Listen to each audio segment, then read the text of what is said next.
Welcome to Allen & Bacon's four-part video series to accompany the book Dynamic Physical Education by Robert Pangrazi.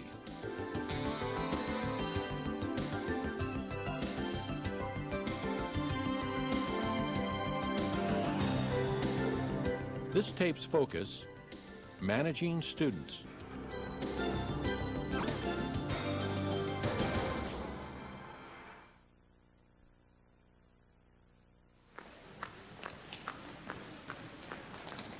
Use the whole area, class, all the way to the purple spots.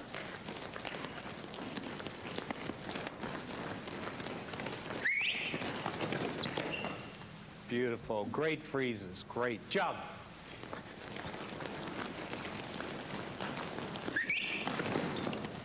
Beautiful. Love it. We're going to have a good day today. Let's slide, please. Go. Freeze. Let's see how quickly you can sit. Oh, this is a great class. Love it. Teachers, one of the things I'm doing today is talking about management. In fact, we're going to spend this whole period talking about management. One of the things we really want to do is to show you that you can manage kids beautifully through activity. Too often, we leave them standing around and they start talking and they start going off task, and that's our fault. So one of the things you're going to learn today is that you can bring youngsters into a physical setting, which is totally different than the classroom, get them moving, and manage them from that point forward. So one of the things you saw already is that you meet them in a place and you get them ready before you bring them in. Then you give the command, come on in here, start moving until I tell you to freeze. It's important in that first 2 minutes of class that you hold them, keep them there, and get them well behaved in the first 2 minutes, because otherwise the class will get out of control. So one of the things we're doing here is just learning to manage and get on task. Okay, sixth grade, let's jog. Here we go. Use the whole space, please. No circles. Let's go in all different directions. That's beautiful. That's good. I'm loving it. Freeze. Beautiful. I've got you. Now I can get them where I want them, tell them what I want, but you notice everybody's involved. Now, I use partners a lot, teachers, and one of the things you're going to see here is I want kids to get a partner quickly, and I don't want them picking and choosing, because sometimes they're cold when they do that. They push others away and they pick out their friends, and then you have bad chemistry. So one of the things you're going to get to see here today is that these youngsters will pick closely or will practice until they do it correctly. So sixth grade, I've put my center. You're used to the center circle, but this is going to be where our center is. If you don't have a partner near you, come here, raise your hand, find a partner. Okay, jog.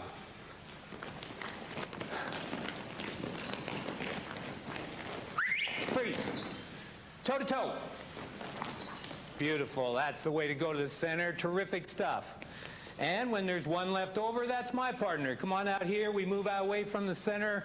All right. And here we are. Quickly, we've got a partner. And we can try this a lot of different ways. We'll try one more time. Everybody gallop. Gallop away from the last partner you had. Freeze. Toe to toe. It's a way to hustle into the center. Here's my man. He's my partner. All right. And we've got them partnered up. Now, sometimes you have a problem because youngsters will go with their best friend every time. A couple ways to cure that. One of them is ask them to get a different partner each time. Another thing is to just specify that they can't be together. So you have a lot of different options, but you must take control of the situation. This is a class that's done this for many years, and you can see how good they are. Yours isn't going to look that good when you first try it. But if you practice this, and if you look at management as a skill, first thing you'll find is that they can do this as well as shoot baskets or hit hockey pucks or whatever, because they've practiced. And it's a skill, and they get very good at doing it. This is a great class. You guys make me look good. I like this. All right, everybody skip.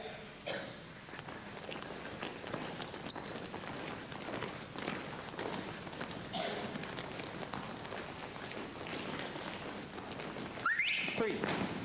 Toe to toe. It's the way you notice they're not looking around. They go to the center, they take the person closest to them, and then out they move. Now, a lot of times, this is the 6th grade, and you can divide your class very quickly in half because we play a lot of games where we work in halves. In fact, we're going to play one here just for a second just to have a little fun. But with 6th grade, you can divide them in half very easily by asking one partner to do one thing and the other there. For example, 6th grade, will one of you put your hand on your shoulder, please? Okay. If you have your hand on your shoulder, will you take that shoulder over to that line quickly? Go. All of you who don't have your hand on your shoulder, over here, go. All right, good job. We've got it divided in half. We're ready for a game. Now we can have a little fun.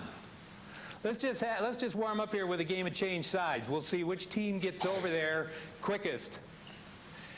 And at attention, just for fun, we'll play a little attention here. We'll make a little fun out of it. All right, here's what the challenge is. When I say change sides, I want you to jog part way over there, do 2 push-ups, get up and go back over there, and first team to get there, I'll look, see who gets a point. Change sides. See if they get their push-ups in. Look at this. Look at these hustlers. All right. Oh, I got them all mixed up. Isn't that good stuff? All right, now you know what you've seen, teachers? Freeze. What you've seen, this is beautiful. See, this is what I want you to see. This is just what happens. You explain something. It doesn't go exactly like you wanted it to. You think you failed. Well, you haven't. We're just going to clarify it here. We're going to play this game again, and you'll see we'll make it go well. I didn't make it perfectly clear whether you went across and stayed or whether you came back and they weren't sure, were you? I bet you I can do better. But teachers, remember, don't talk so much trying to get it perfect. Try it. If it doesn't work out, you'll know exactly what went wrong. You watch. We'll get it this time. Jog.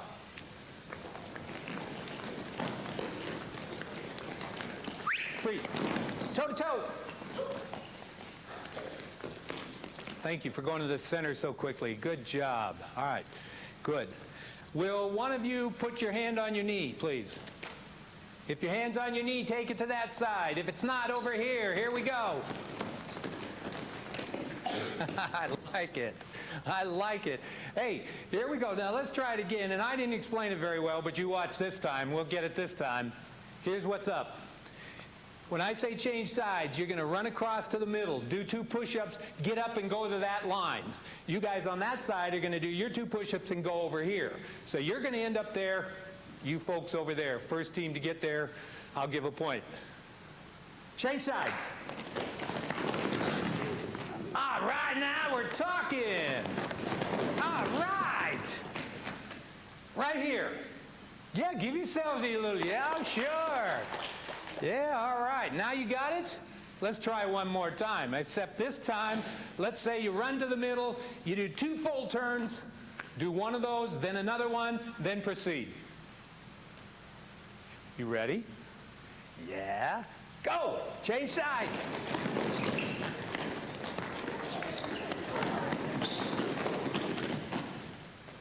Too close to call. Too close to call. Anyway, I like you all to be winners. Jog.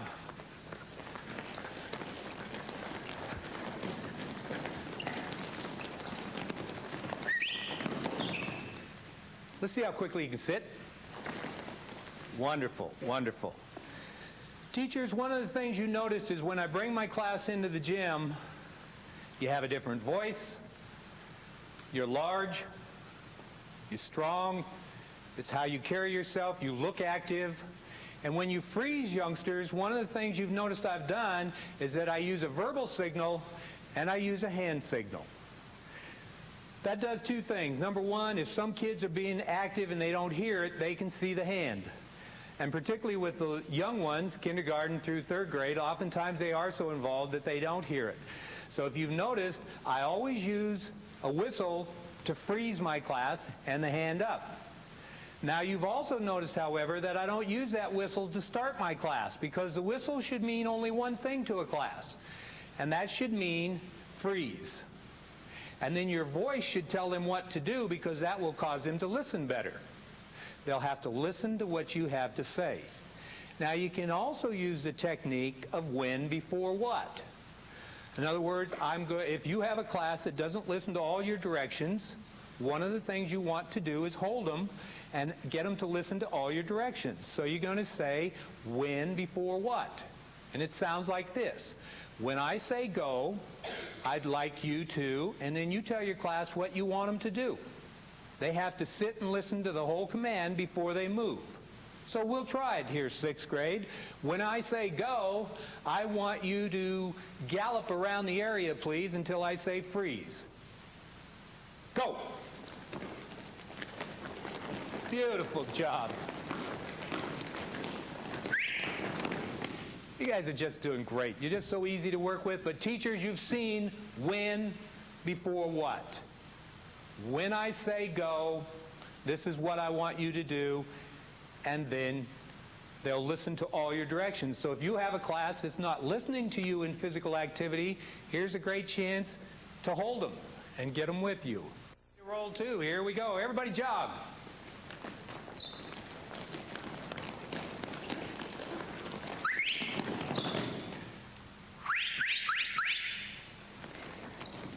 Remember, if you don't have a partner, go to the center. You'll find a group there. That's beautiful. Beautiful. Let's practice one more time just for the fun of it. Skip. That is terrific.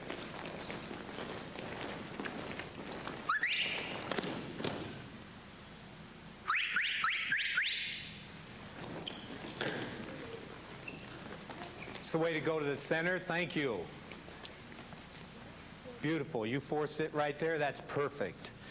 Now, teachers, what you've just seen is an activity we call Whistle Mixer, because we're always putting youngsters in small groups for station teaching, for skill development. You might have different things going on at each station, and you can quickly group youngsters this way without a whole lot of talking. Things like counting off, where they stand around and stand in line, causes you nothing but management problems. You saw how quickly a class can do this.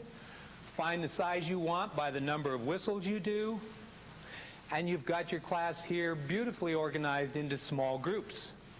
So we call this Whistle Mixer just because we whistle and get them there, but you noticed a couple things at this class, which is very skilled and very practiced at it. You noticed a couple things that they do beautifully. When they think they have the right number of students in their group, they sit, because that means no one can join their group and no one may leave that group.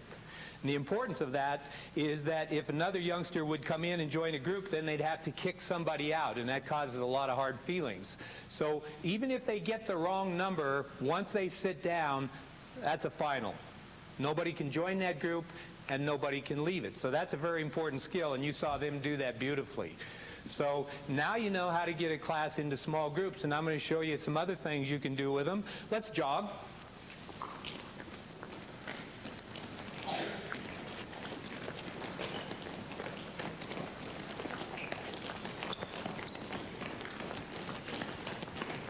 Remember, while you're doing things as a teacher, if you have your class moving, you'll have a lot fewer management problems. Freeze.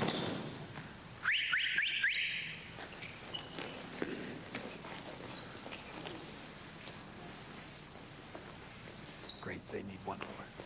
Good job, good job. Okay, 6th grade. I've put some spots out. I've put 6 of them, and I have 6 groups. And 1, 2, 3, 4, 5, 6, good. And what I'd like, when I say go, I'd like a group on each spot other than our center one. One group per spot. Go.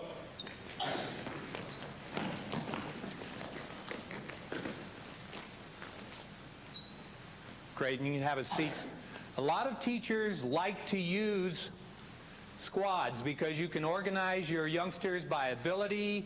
You can take care of, if you have some behavior problems, then you can assign squads and ask certain students to be in those squads so that they, again, you don't get that bad chemistry problem of having kids that you don't want together. And then I can put out spots wherever I want them, and they'll know how to find them. In fact, we're going to play a little game called home base. And 6th grade, this game is played like this. I'm going to have you jog around the area. I want you to stand up and put one person standing on the spot right by you. Go. All right, so here, one person gets on the spot, and the rest of you stand up behind them, please. All right, when I yell out home base, you're all going to be jogging around the area. And when I yell out home base, the person that's standing on a spot right now is the captain. And the captains will go find a spot, and they can find any spot they want. You don't have to find this one. You can find any one of those 6 other than the center one. And then guess what? Your squad has to find you. And the first squad to get all lined up there gets a point. This is called home base. Okay, so you're going to find your home base. Everybody jog around the area. Leave your squad. Run randomly all around the area. Freeze. Home base. Good job. Good job. Look at that. Whew, doggy. You guys think you won. I think you did too. Good job. Yeah, sure. All right, here we go. Now you got the idea. Jog.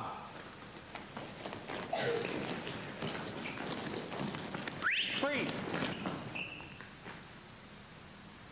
Home base.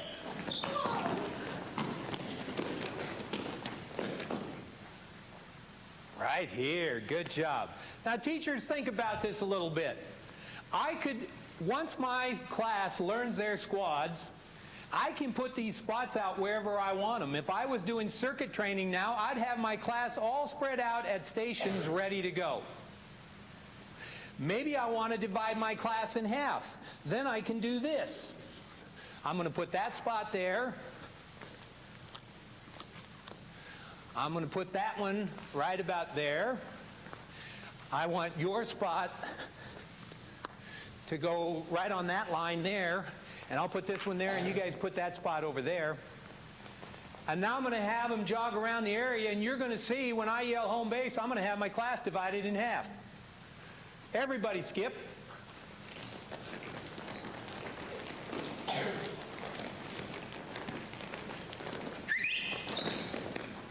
Home base.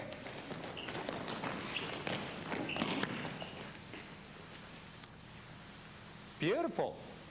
And here we are, teachers. They're divided in half. Half my squad's there, half here.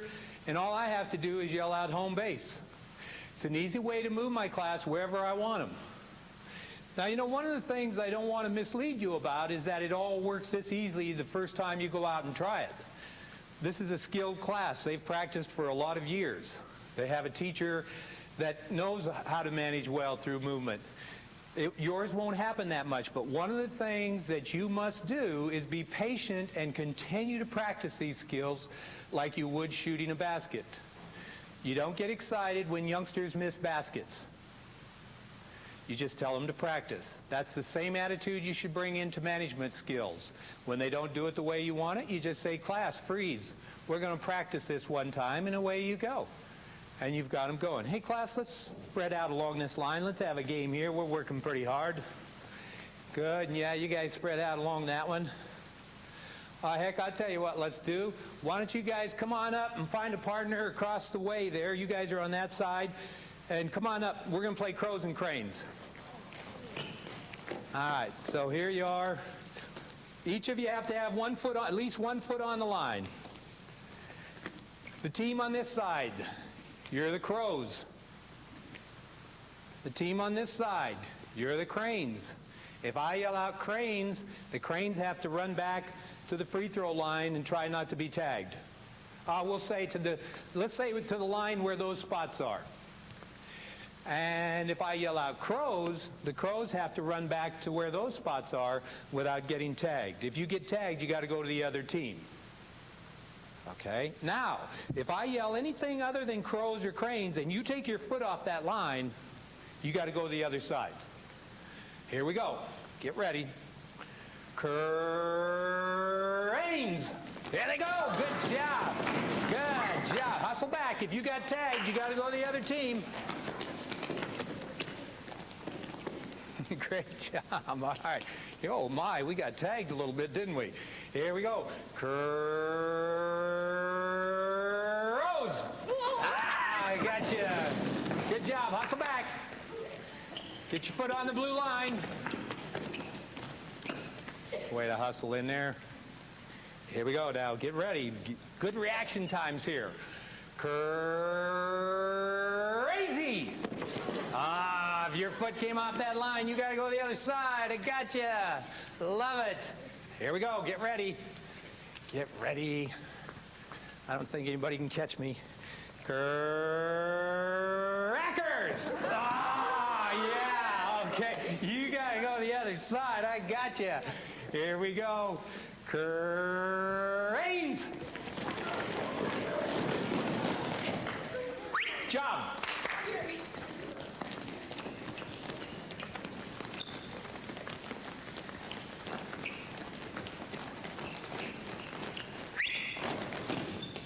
Beautiful.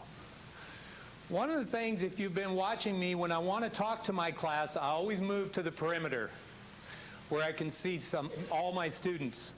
It's a common thing to find teachers wanting to go right here in the center of the circle. It's a terrible place to be. Circles are terrible formations. I can't see what's going on behind me. That part of the class can't hear me. I'm not close to anybody. I'm the same distance from everybody. If we're outside and the sun is shining, the sun is in half my class eyes. And the other problem with a circle is that it feels like everybody's looking at you if you're trying to learn a skill. So if you've noticed today, we've used scatter formation. We want them all spread out. But if I want to talk to my class, I get back here on the perimeter where I can see my whole class, teachers. Because that's one of the things we're trying to do is take a look at the whole class. And eyeballs do well with management. You need to be able to see all your students. Skip.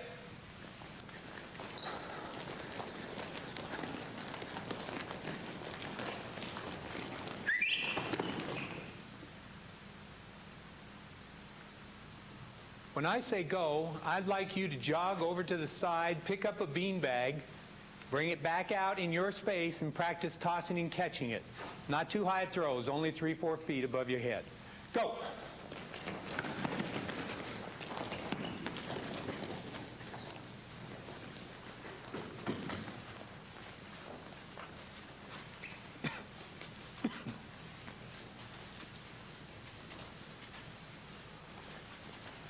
Terrific. That's the way to work on those things. Good job.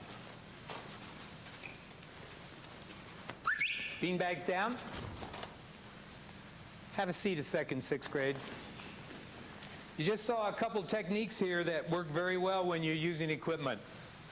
One is you put all the equipment around the perimeter of the area.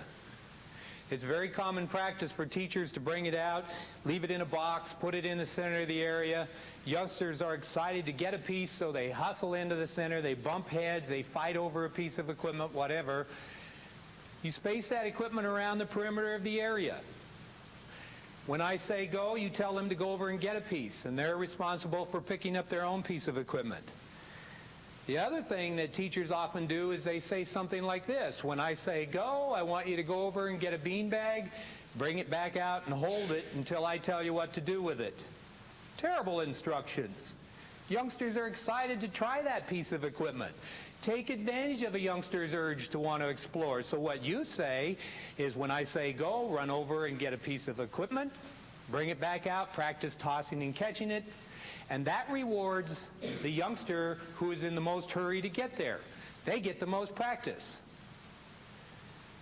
Because another thing that happens when you're getting equipment is the slowest youngster and the least cooperative youngster is last to go over and get it, and you wait until they all get a piece of equipment. And if I'm moving slowly after a piece of equipment and all my other friends have one, I'm in charge of the class. And teachers, you've just put the least cooperative youngster in charge of your class. Because they fool around getting the equipment and they come back out here, and all these kids who have worked beautifully are watching Mr. Slow, and you're in a very compromising position. Now, if you have them all on task and they're working with their beanbags, you can go over and hustle this youngster up and get him out there.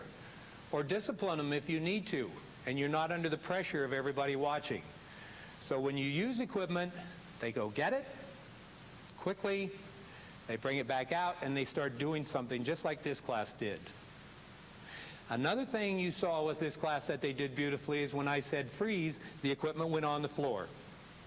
You always have a home place for equipment, because if not, youngsters start tossing and catching it while you're teaching. First thing you know, it hits somebody else in the head. Now that person's mad. They kick yours away. Or it's a jump rope and they're swinging it and it hits somebody. Teachers, put it down when you're ready to talk, because it'll irritate you if it doesn't. And one of the things we want to do as teachers is never to get angry about what's going on out here. Once we get angry, we've lost our real effectiveness. So we're going to do a couple things with beanbags now to show you how we'll practice skills. 6th grade, when I say go, I'd like you to do 3 things. One is toss it up. May I borrow your beanbag a second, please? Toss it up. Clap your hands and catch it. Toss it up. Turn around and catch it. Toss it up. Do a heel click and catch it. And I'll come around and see how you're doing. Go.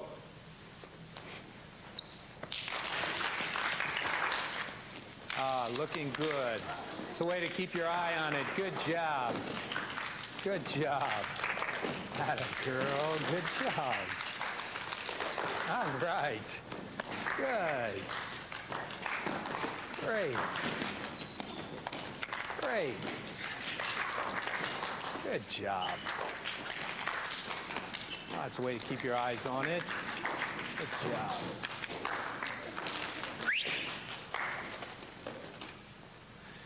Now, if you'll give them a number of tasks to do, I gave them 2 or 3 things to do. If you'll give them a number of tasks to do, they'll stay on it longer. You can put an easy one and couple it with a more difficult one, so it's challenging for those who are more gifted. You also notice that I really do mix among youngsters and keep an eye on how they're doing, and that's important. Because too often what we do is tell them to do something, we set up on the side and we just stand there and watch, and then wonder why kids really aren't into it. They want feedback. They want to hear from you. They want you to notice how hard they're working. And so it's important that you move and that you get into it and get involved. You have to move to be a good physical education teacher. This time, class, what I'd like you to do, start down here with it, pick it up and catch it, back here, catch it back here, and then here and up and over and catch it. Go. I'll come around and see how you're doing. Try to keep your eye on it as long as you can when you catch it on your back. That was beautiful. Good job. That-a-way. Good work. You did a great job of keeping your eyes on it. Perfect. That's great at keeping your eyes on it. You're really doing a nice job of keeping your eyes on it when you toss it over on your back. Good job. Great. Great. That's the way to keep your eye on that beanbag when you toss it back and forth. Good soft hands. Hey, you know, one of my favorite ones to show you for having soft hands is this. When you toss it up, see if you can catch it on the back of your hands by making a very soft home for it. Good job. Good. Bend your knees and absorb the force. Absorb that force. Beanbags down. 6th grade, when I say go, I'd like you to pick up your beanbag. Take it back where you found it, come back out on the floor and jog around the area, please. Go.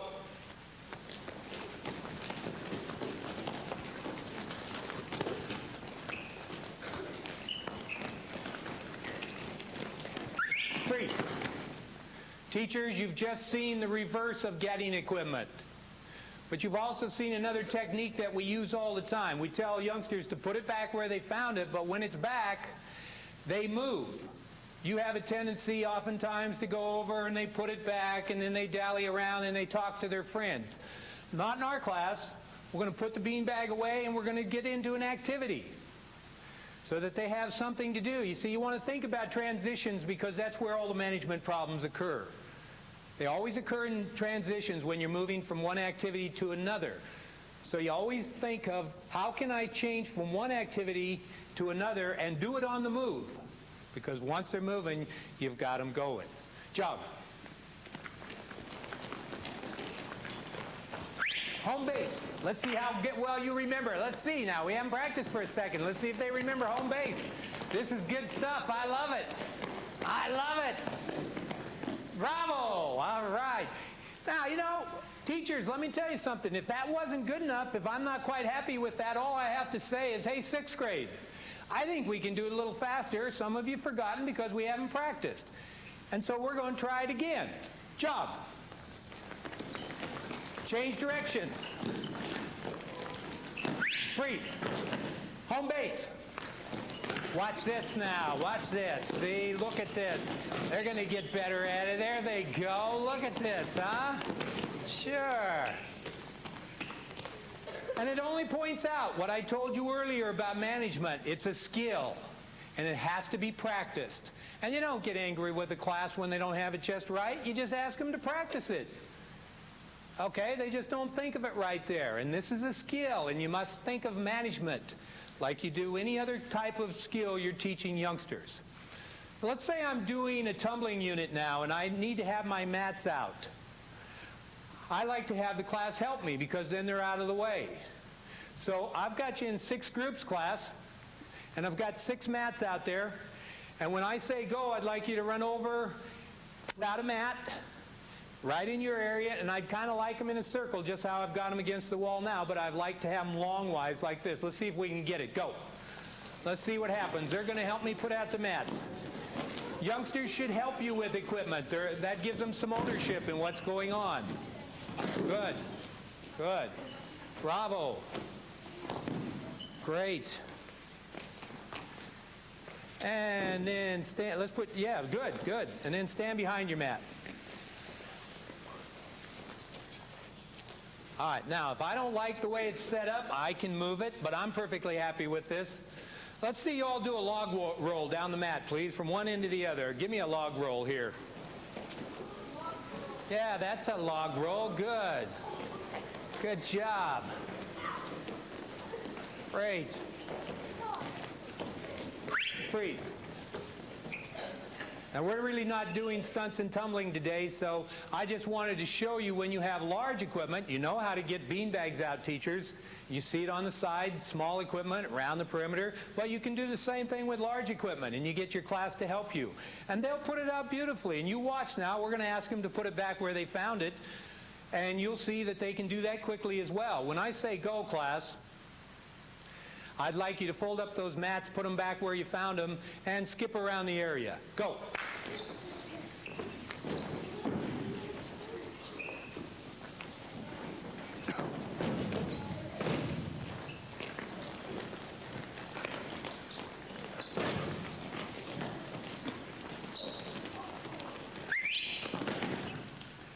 Sixth grade, you know, I'd like to make a circle, and I'd like to make it in this half of the gym, and I'd like to do it on the move. And when I yell out fall in, I want you to keep, you're going to be jogging around the area. When I yell fall in, I want you to keep jogging, but I want you to get behind somebody and get somebody in front of you.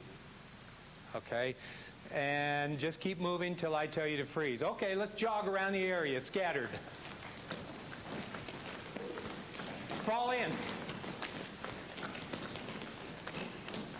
Oh my goodness, will you look at it? Don't you love it? What a class. Jog randomly, please, scattered all around the area. Fall in.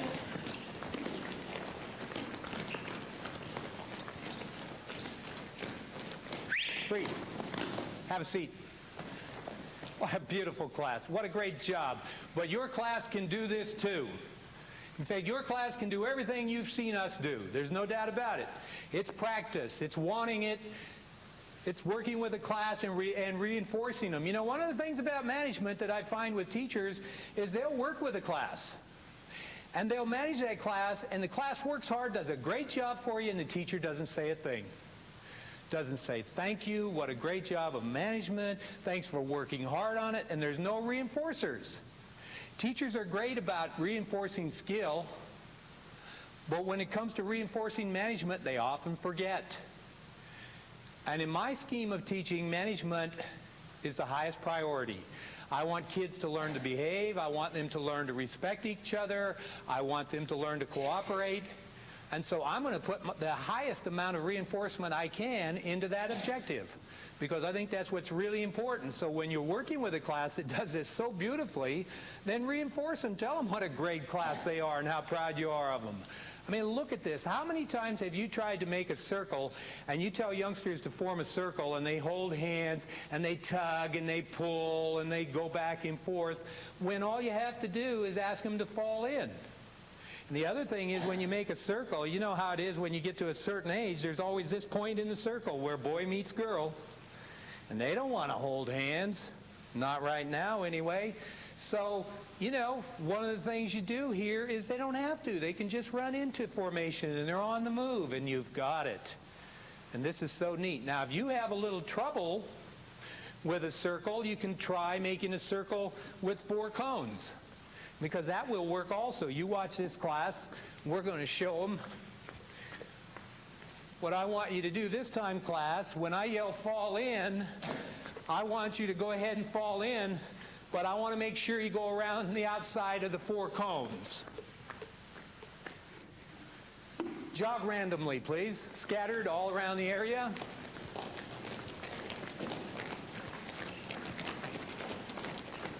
Fall in. Let's try to work on spacing a bit. We got a lot of opening up there. Freeze. We've got a circle. Okay? So if you're outside and you say, I have no lines, I'm having trouble with a circle, put out 4 cones.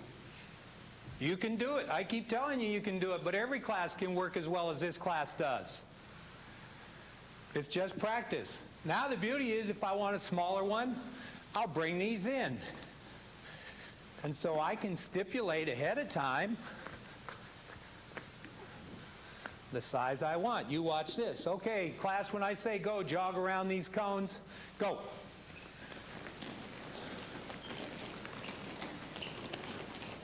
Around the outside, yeah. I didn't say scattered. That's good. No problem. Don't sweat it. You're doing a great job. Freeze. So I can adjust this any way I want.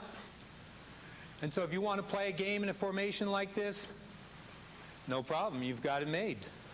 Because you can just move them into this kind of activity any way you want. Nothing to it. Jog randomly. As you're jogging, grab a cone and put it off on the stage, will you please? Let's just get them out of there for now.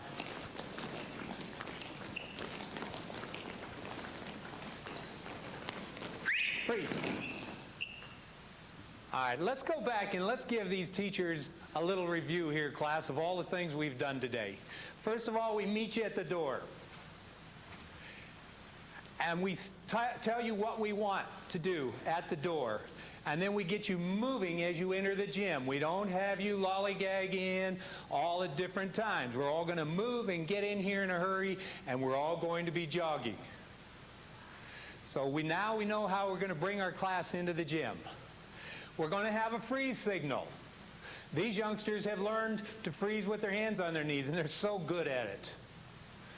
I don't care what you use. It might be standing here. It might be here. Whatever you want. But freeze means freeze. Let's see how quickly you can sit. It's beautiful. See? And every time you have a class sit quickly, you feel good about that class. And if you're going to talk more than 15, 20, 30 seconds, then sit them down. Make them comfortable. And this class responds. You've got them down there now. You can tell them some of the things you want. We know how to find partners. We'll get toe-to-toe, and you know how to do that. We can get elbow to elbow. Let's try it just for the heck of it. Let's show it how we can also do it elbow to elbow. Jog.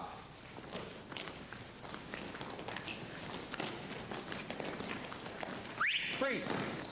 Elbow to elbow. Good job. And there's our center spot, and there they go. Good job. All right, now let's show them how we divide kindergarten through second grade. We showed you how to do it with older kids, but with kindergarten, for example, if you just say, well, put a hand on a knee and go to the other side, kindergarten sometimes doesn't have a clue where to go. And they'll just swarm all over, and they're happy, you know. So you have to sit one of them down. So you say to kindergarten, will you sit, please? I want you to get so you look like this group. I want one standing and one sitting, kindergarten. See if you can make your group look just like this one. Go. Now you move the standers first. Because otherwise they'll go with their friends. So all the standers over to that side, please. It's a way to hustle. And all the sitters hustle over to this side, please. All right, so if you're going to do it with primary grades, make sure you sit one down when you're first teaching them so they develop the concept. Don't do it standing or they'll go wherever they want to go. And so now you know how to do that. Let's play a game of aviator here. You guys have been working pretty hard. You know how to play aviator? All right, you start your engines first of all. You get down like an airplane. Here you go, get in position.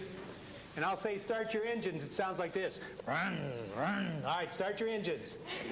All right, rest a minute. All right, hold it. You got it. I just wanted to see if you could do it. I'll say, aviator, aviators, fly your planes. And you got to go to the other side and get down into the landing position first. The only thing is, if at any time I yell out any kind of weather problem, lightning, thunder, rain, you got to turn around and come back to where you were. All right, here we go. Start your engines. Fly your airplanes. There they go. Get in landing position. Now, I like to play games like this, teachers, because I like them not to run into each other, and I want them to move under control. You never run as fast as you can in the gymnasium. You always run under control, and I always teach my class that. It's not an all-out run, ever. Always under control. All right, start your engines. Fly your airplanes. Thunder! Get back in position. The winners. Yes, all right. Good. Start your engines. Fly your airplanes. Lightning!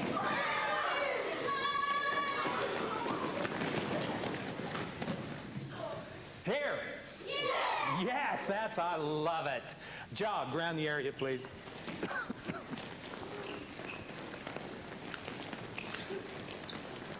Freeze.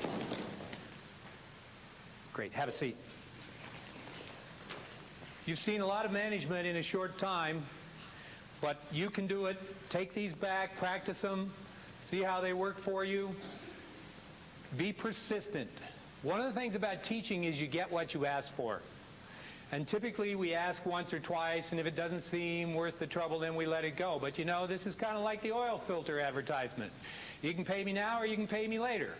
You want teaching to be easy over the long haul, or do you want to let them gradually get away from you so they're out of control, and then you say, I'm not going to teach physical education? Then kids are the losers. So if you work on management now, teaching will be much easier in the activity setting. Understand clearly that managing youngsters in the gymnasium is not the same as managing kids in the classroom. They came here ready for activity. That's what they want. It's up to you to give it to them. No standing in lines, no waiting to take turns, but a whole lot of activity and a whole lot of being on task. Thank you.